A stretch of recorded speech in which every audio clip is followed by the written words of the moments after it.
नमस्कार साथियों, एक बार फिर से मैं आप सभी का स्वागत करता हूं अपने यूट्यूब चैनल पर संस्कार कोचिंग एकेडमी पर, जिस पे आज आपको मैं अमल, क्षार एवं लवण वाला चैप्टर पढ़ाने वाला हूं। इससे पहले हम चैप्टर 1 को कवर कर चुके हैं बहुत ही अच्छी तरीके से।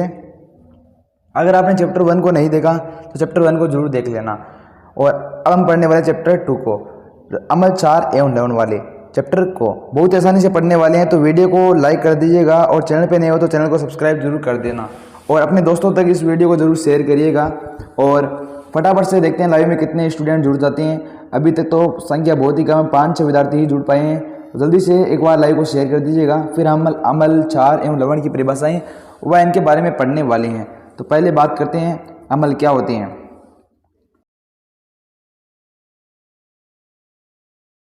अगर आपने शेयर कर दिया तो हम शुरू करते हैं। सभी विद्यार्थी एक एक स्टूडेंट को जरूर शेयर करिएगा। आगे अमल क्या होते हैं। अमल को इंग्लिश में एसिड कहते हैं। और एसिड आपको बता दूं कि ये लैटिन भाषा का शब्द है। कौन सी भाषा का है? लैटिन भाषा का शब्द है। और अमल स्वाद में क्या होते हैं साथियों? खट्टे होते हैं। अमल स्वाद में क्या होते हैं साथियों? खट्टे होते हैं। अमल स्वाद में खट्टे होते हैं। और ये नीले लिटमस को लाल में बदल देते हैं। नीले लिटमस पत्र को क्या किसमें बदल देते हैं? लाल में। अमल नीले को क्या बदल देते हैं? लाल में। कैसे साथियों? आपको याद करने की एक ट्रिक बता देता हूँ। अनिल, अनिल नाम से आप याद कर सकते हो, अनिल। ठीक है। एफ और क्या हो गया? अमल। नैफ और गया नीला। नीले लिटमस को किसमें बदल देता है? लाल में। अमल का मतलब क्या है? अनिल। एफ और अमल, नीफ और नीला, और नीले को किसमें बदल देता है? लाल के अंदर। ठीक है। एल्फ और लैफ और लाल। ठीक है। अमल नीले लिटमस को किसमें बदल देता है? लाल के अंदर बदल देता है। आगे देखिएगा, ये जलीय विलयन में कौन सा आयन देते हैं? H+ आयन देते हैं। हाइड्रोजन प्लस आयन देते हैं जलीय विलयन के अंदर। अमल जलीय विलयन में H+ आयन देते हैं। आगे आगे देखिएगा, ये जो पहले बहुत मैंने आपको बात बताई थी, एसिड शब्द लैटिन भाषा का शब्द है। कौन सी भाषा का साथियों? लैटिन भाषा का शब्द है। कई बार परीक्षा में प्रश्न पूछ लिया जाता है। और एसिड का अर्थ क्या है? खट्टा। क्या होता है साथियों? खट्टा इसका अर्थ होता है। अमल कितने प्रकार के होते हैं? और अम्लों के भी कुछ प्रकार दिए गए हैं। जो प्रबल अम्ल है, दुर्बल अम्ल है, सांद्र अम्ल है, तनु अम्ल है। प्रबल अम्ल क्या होते हैं? जैसे HCl है, हाइड्रोक्लोरिक अम्ल, H2SO4 सल्फ्यूरिक अम्ल, और HNO3 नाइट्रिक अम्ल। आपको याद कर लेने, ये क्या है? हाइड्रोक्लोरिक अम्ल का सूत्र है। हाइड्रोक्लोरिक अम्ल का HCl जिसे बोलते हैं। और H2SO4 सल्फ्यूरिक अम्ल का सल्फ्यूरिक अम्ल। HNO3 नाइट्रिक अम्ल। क्या है साथियों? नाइट्रिक अम्ल। हाँ, आगे देखिए, दुर्बल अम्ल क्या होते हैं? दुर्बल अम्ल देखो आपको CH3COOH, CH3COOH, और लैक्टिक अम्ल और ऑक्जेलिक अम्ल। ये क्या है? दुर्बल अम्ल है साथियों। क्या है साथियों? दुर्बल अम्ल है। आगे हम जानेंगे सांद्र अम्ल क्या होते हैं, तनु अम्ल क्या होते हैं। 12वां परीक्षा में 1 नंबर का क्वेश्चन पूछ लिया जाता है। सांद्र अम्ल की परिभाषा लिखिए, तनु अम्ल की परिभाषा लिखिए। तो क्या होती है साथियों? देख लिए, जब अम्ल में अधिक मात्रा हो, जब अम्ल में अधिक मात्रा हो, जब जिसमें अम्ल की अधिक मात्रा हो, अम्ल की अधिक मात्रा हो, जल की मात्रा क्या हो? कम हो, उसी क्या कहते हैं? सांद्र। सांद्र मतलब गाढ़ा, है ना। जिसमें अम्ल की मात्रा क्या हो? ज्यादा, और जल की मात्रा कम हो, उसी क्या कहते हैं? सांद्र अम्ल कहते हैं। अम्ल की मात्रा ज्यादा और जल की मात्रा कम, उसे कहते हैं सांद्र अम्ल। तनु अम्ल क्या होता है? जिसमें अम्ल की मात्रा क्या हो साथियों? कम। अम्ल की मात्रा अलग मतलब होता है कम, तो अम्ल की मात्रा कम और जल की मात्रा अधिक हो, उसे कहते हैं तनु अम्ल कहते हैं। आगे देखिएगा, अभी तक आपने हमारे इस लाइव को लाइक नहीं किया तो एक बार लाइक कर दीजिएगा। विद्यार्थी की संख्या है उससे भी बहुत ज़्यादा कम लाइक है, तो लाइक की संख्या, लाइक में कोई भी कंजूसी नहीं होनी चाहिए आपकी तरफ से। लाइक जरूर से कर दीजिएगा, क्योंकि आपको इतनी अच्छी क्लास हम प्रोवाइड करा रहे हैं। तो आगे देखिएगा, क्षार क्या होते हैं, जिसे इंग्लिश में बेस बोलते हैं। क्या बोलते हैं साथियों? बेस बोलते हैं। क्षार के बारे में हम पढ़ने वाले हैं। बेस अम्ल स्वाद में खट्टे होते हैं, तो क्षार स्वाद में क्या होते हैं साथियों? कड़वे होते हैं। क्या होते हैं साथियों? कड़वे। क्षार स्वाद में होते हैं कड़वे साथियों। क्षारक स्वाद में क्या होते हैं साथियों? कड़वे होते हैं। आगे क्षारक स्वाद में होते हैं कड़वे। और अम्ल नीले लिटमस को लाल में बदल देते हैं, जबकि क्षार लाल को किसमें बदल देते हैं? नीले में। क्षार इसका उल्टा करते हैं, क्षार लाल को नीले में बदल देते हैं। मतलब कि क्षार स्वाद में होते हैं कड़वे और लाल लिटमस को नीले में बदल देते हैं। और अम्ल जलीय विलयन में H+ आयन देते हैं। कौन सा देते हैं साथियों? H+। और क्षार जलीय विलयन में क्या देते हैं? OH- आयन देते हैं। OH- आयन देते हैं। आगे प्रबल अम्ल क्या होता है साथियों? प्रबल अम्ल जैसे हमने पढ़ा थे, प्रबल अम्ल भी पढ़े थे, अब पढ़ने वाले प्रबल क्षारक। प्रबल क्षारक क्या होते हैं? दुर्बल क्षारक क्या होते हैं? और क्षार क्या होती है? लवण क्या होते हैं? उसके बारे में हम पढ़ने वाले हैं। आगे NaOH क्या है? प्रबल क्षारक है। KOH क्या है? प्रबल क्षारक है। CaCOH का होल्ट वाइज क्या है? प्रबल क्षारक है। आगे दुर्बल क्षारक क्या है? NH4 OH, NH4OH, ये क्या दुर्बल क्षारक के एग्जाम्पल है। जिसमें OH आयन आ गया ना, जिसमें OH आयन आ गया वो किसके उदाहरण है? क्षारक के उदाहरण है। इसमें OH आ रहा है, क्षारक का उदाहरण है, क्षारक है, यह भी क्षारक है। और अम्ल की बात करें तो अम्ल वाले में क्या आएगा? H आएगा, सिर्फ क्या आएगा साथियों? H प्लस आयन आएगा, H आ रहा है, H, ये क्या है? अम्ल के एग्जाम्पल है। H आयन आएगा तो क्या है? अम्ल है। और OH आयन आ गया अंत में तो वो क्या है? क्षारक है। आगे देखते हैं क्षार क्या होती है, जिसे एल्कली बोलते हैं। क्या बोलते हैं साथियों? एल्कली। क्षार किसे कहते हैं, ऐसी आपको परिभाषा आ सकती है। जल में घुलकर क्षारक को क्षार कहते हैं। जल में घुलनशील क्षारक को क्या कहते हैं? क्षार कहते हैं। जल में घुलनशील क्षार को कहते हैं? क्षारक कहते हैं। आगे इसके एग्जाम्पल दिए गए हैं NaOH, KOH, MgOH का होल्ट वाइज। ये एग्जाम्पल आप याद कर सकते हो, NaOH, KOH, MgOH का होल्ट वाइज। आगे सबसे इंपॉर्टेंट डेफिनेशन आती है साथियों, परीक्षा में कई बार पूछी जा चुकी है।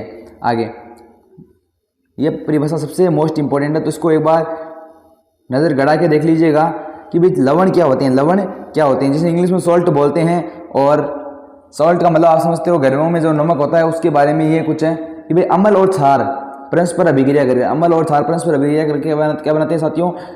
लवण बनाते हैं। क्या बनाते हैं? अम्ल और क्षार। अम्ल मतलब एसिड, और बेस को मिलाने पे क्या बनता है साथियों? लवण बनता है।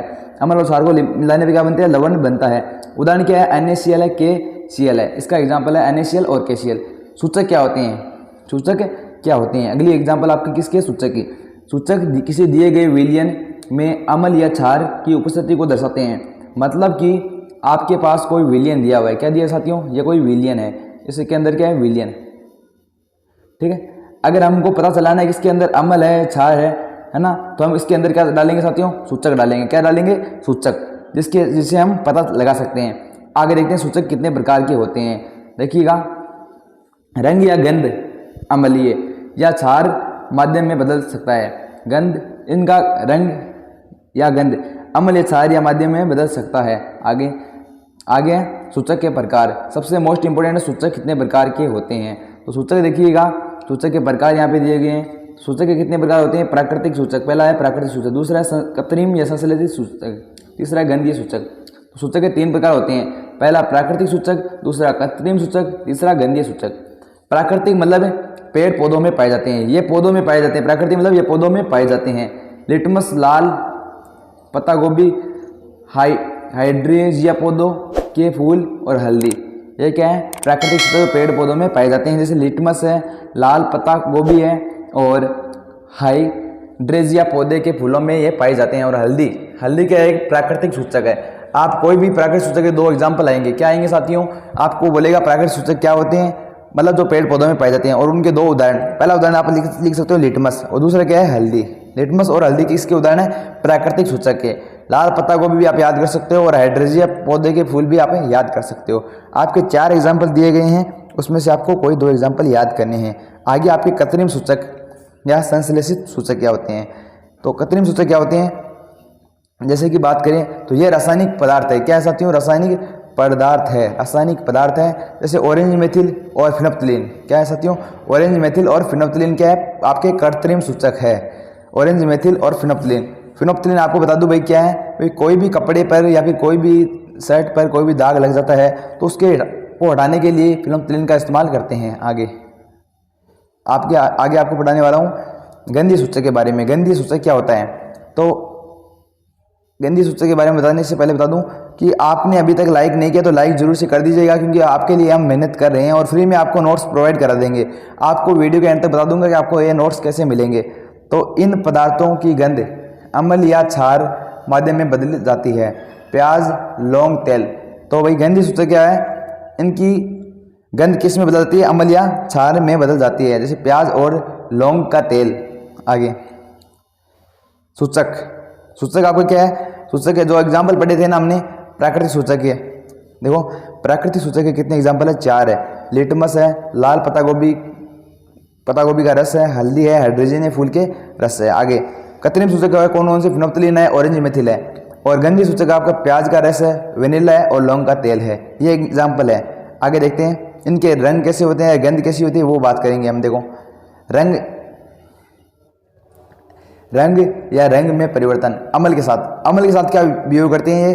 लिटमस क्या हो जाता है, लाल हो जाता है। अम्ल होता है ना तब लिटमस क्या होता है, लाल होता है। ये जलीय विलयन है। इसके अंदर हम ये इतनी चीज़ें हैं ना, उनमें से किसी को भी एक में डाल देंगे, है ना। अगर अम्ल हो तो ये कोई कैसा होगा, लाल हो जाएगा। कैसा हो जाएगा साथियों, लाल। ये लिटमस क्या हो जाएगा, लाल। और क्षार हो तो लिटमस कौन सा हो जाता है, नीला, ठीक है। और लाल पत्ता गोभी हो तो लाल हो जाती है अम्ल के साथ, और क्षार के साथ हरी हो जाती है। क्षार हो तो हरी हो जाती है लाल पत्ता गोभी का रस। आगे कोई बदलाव नहीं होता है, अम्ल होता तो कोई बदलाव नहीं होता है। और क्षार होता है हल्दी के साथ तो लाल हो जाती है हल्दी, है ना। हल्दी कलर कैसे लाल हो जाता है। आगे हाइड्रोजन है, ये फूल है ना, अगर हम अम्लीय माध्यम में डालेंगे तो नीला हो जाएगा, और क्षारीय माध्यम में डालेंगे तो गुलाबी हो जाएगा। आगे फिनोप्थिलीन को अम्ल में डालेंगे तो क्या हो जाएगी, रंगहीन हो जाएगी, कोई भी रंग नहीं। और क्षार में डालेंगे तो गुलाबी हो जाएगी। आगे ऑरेंज मेथिल को डालेंगे अम्ल के अंदर तो लाल, और क्षार के अंदर डालेंगे तो पीला। और का रस तीक्ष्ण गंध आएगी, क्या आएगी साथियों, तीक्ष्ण गंध। और उसमें कोई भी गंध नहीं आएगी, क्षार के अंदर कोई भी गंध नहीं आएगी। और वेनिला में डालेंगे समान गंध रहती है, जो आपका पदार्थ है उसकी वही गंध रहती है। और क्षार में भी डालेंगे तो कोई गंध नहीं आती है, कोई भी गंध नहीं आती, कोई भी सुगंध नहीं आती है, समान गंध रहती है, कोई गंध नहीं आती है लौंग का तेल डालने पर। यह कोई ज़्यादा इंपॉर्टेंट नहीं है। अम्ल व क्षार के रासायनिक गुण, अम्ल व क्षारों के रासायनिक गुण। आगे देखते हैं अम्ल व क्षार रासायनिक गुण क्या होते हैं। तो सबसे पहले पढ़ते हैं धातु की अभिक्रिया। धातु की अभिक्रिया, अम्ल के साथ धातु की अभिक्रिया कराते हैं और क्षार की धातु के साथ अभिक्रिया कराते हैं। तो देखते हैं क्या क्या होता है। अम्ल है, उसकी अभिक्रिया करेंगे धातु के साथ तो क्या बनेगा, लवण बनेगा और हाइड्रोजन गैस बाहर निकलेगी। और क्षार की अभिक्रिया कराते हैं धातु के साथ तो लवण तो बनेगा और हाइड्रोजन गैस बाहर निकलेगी।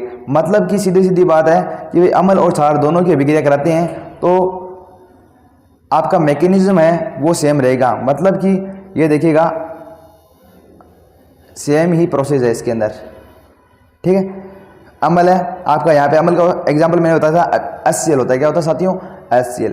HCl के दो अणु ले लिए, धातु आपकी जिंक ले ली, तो अभिक्रिया कराएंगे तो देख हाइड्रोजन है ना, हाइड्रोजन जिंक हाइड्रोजन को विस्थापित कर देगा, जिंक है ना हाइड्रोजन को विस्थापित कर देगा तो ZnCl2 आ जाएगा। क्या आ जाएगा साथियों, ZnCl2। और हाइड्रोजन गैस बाहर निकल जाएगी। हाइड्रोजन के दो अणु है तो हाइड्रोजन गैस इससे बाहर निकल जाएगी। ये अभिक्रिया आपकी कंप्लीट। आगे देखिए क्षार के साथ अभिक्रिया कराते हैं तो 2NaOH सोडियम हाइड्रोक्साइड क्या है, आपका क्षारक है। इसकी अभिक्रिया कराएंगे धातु के साथ। जिंक क्या है, धातु जो आवर्त सारणी में आपके 30 नंबर पर आती है, जिंक धातु, ठीक है।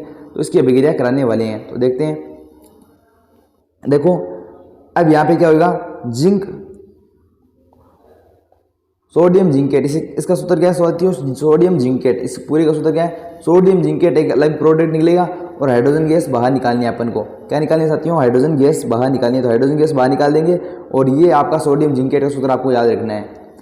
और पिछली क्लास में मैं आपको बता चुका हूँ अभिक्रिया से पहले वाले भाग लेने वाले पदार्थ क्या कहलाते हैं, ये कहलाते हैं आपके अभिकारक। और ये क्या है, आपके उत्पाद है। क्या साथियों, ये उत्पाद है। अगर आपने कोई भी एक कमेंट नहीं किया तो कमेंट जरूर से कर दीजिएगा। आपको क्लास कैसी लगी, भले अच्छी लगी हो या बुरी लगी हो, जो भी है आप कमेंट करके हमें ज़रूर बताते रहिए ताकि हम क्वालिटी में भी सुधार कर पाएँ। और आपको किस प्रकार से पढ़ना है, कौन कौन से विषय पढ़ने हैं, सब हमें कमेंट के माध्यम से बता सकते हो। पोप टेस्ट क्या होता है, आगे देखते हैं। Pop test, pop test hydrogen gas से निहित प्रकनली के पास जब कोई जलती हुई मोम लाई जाती है।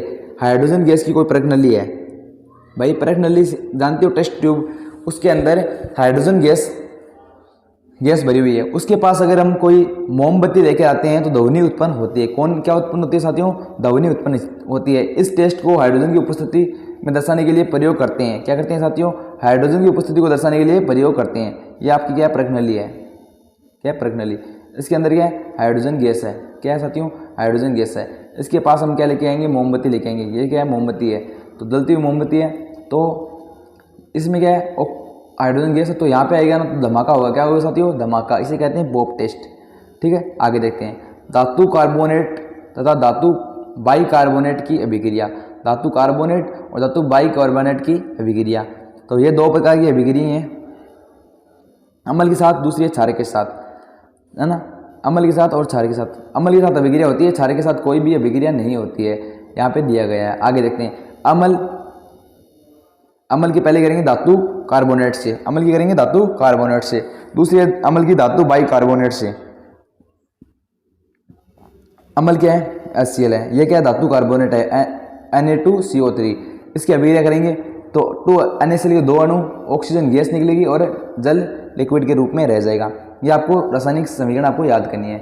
आगे अम्ल की करेंगे हम धातु बाइकार्बोनेट से। अम्ल की किसके साथ करेंगे? धातु बाइकार्बोनेट से। तो अम्ल क्या है? HCl है। धातु बाइकार्बोनेट क्या है? NaHCO3। और इससे नमक तो निकलेगा ही और कार्बन डाइऑक्साइड गैस भी निकलेगी और जल के अणु भी निकलेंगे। तो ये सेम ही अभिक्रिया दोनों में।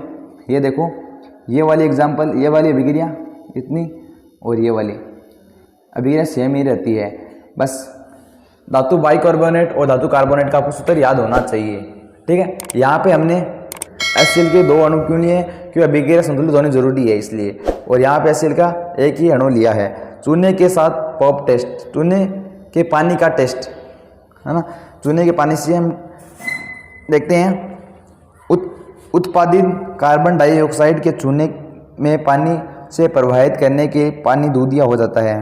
भाई चूने के पानी को चूने में जब सीधी सी बात है, चूने के पानी है, चूने का पानी मतलब उसमें चूना डाल देते हैं या फिर पानी में चूना डाल देते हैं तो पानी क्या होता है? दूधिया हो जाता है, दूध के रंग का हो जाता है। उत्पादित कार्बन डाइऑक्साइड को चूने में पानी से प्रवाहित करने पर पानी दूधिया हो जाता है। चूने से प्रवाहित करने पर पानी क्या होता है? दूधिया हो जाता है। इसकी एक रिएक्शन दी गई है CaOH का होल ट्वाइस और कार्बन डाइऑक्साइड और CaCO3 और H2 जल है लिक्विड के रूप में आपको प्राप्त हो जाएगा। साथियों आगे आपका है अधिक मात्रा में CO2 प्रवाहित करने पर। तो देखिएगा CaCO3 और H2 के एक अणु और कार्बन डाइऑक्साइड गैस है तो इससे यह अभिक्रिया होगी जो जल में घुलनशील है। तो साथियों ये क्लास आपको कैसी लगी मेरे को कमेंट करके जरूर बताना। और आगे की कुछ रिएक्शन है, आगे के हम नोट्स अगले वीडियो में देखेंगे। भाई समय अभाव के कारण हम पूरा चैप्टर नहीं करा सकते क्योंकि चैप्टर भी काफ़ी बड़ा है और आपको भी समझने में कोई दिक्कत ना हो, इसलिए हम सेकंड पार्ट में इस चैप्टर को कंप्लीट करने वाले हैं। और वीडियो अच्छा लगे तो वीडियो को लाइक एंड चैनल पे नहीं हो तो चैनल को जरूर से सब्सक्राइब कर देना। और साथियों ये नोट्स आपको हम बता दें कहाँ से अवेलेबल होंगे। हमारे नीचे डिस्क्रिप्शन बॉक्स में हमारे व्हाट्सएप ग्रुप का लिंक दिया गया है जहाँ से आप जुड़ कर ये नोट्स प्राप्त कर सकते हो। नोट्स बिल्कुल भी फ्री है और आपसे कोई भी चार्ज नहीं लिया जाएगा। बस आपको हमारे व्हाट्सएप ग्रुप में जुड़ना है और एडमिन को मैसेज कर सकते हो, इससे आइए आप नोट्स प्राप्त कर सकते हो। साथियों मिलते हैं अगले वीडियो में, तक के लिए जय हिंद, जय भारत, टेक केयर, बाय बाय। और चैनल पे नहीं हो तो चैनल को सब्सक्राइब करना ना भूलिएगा।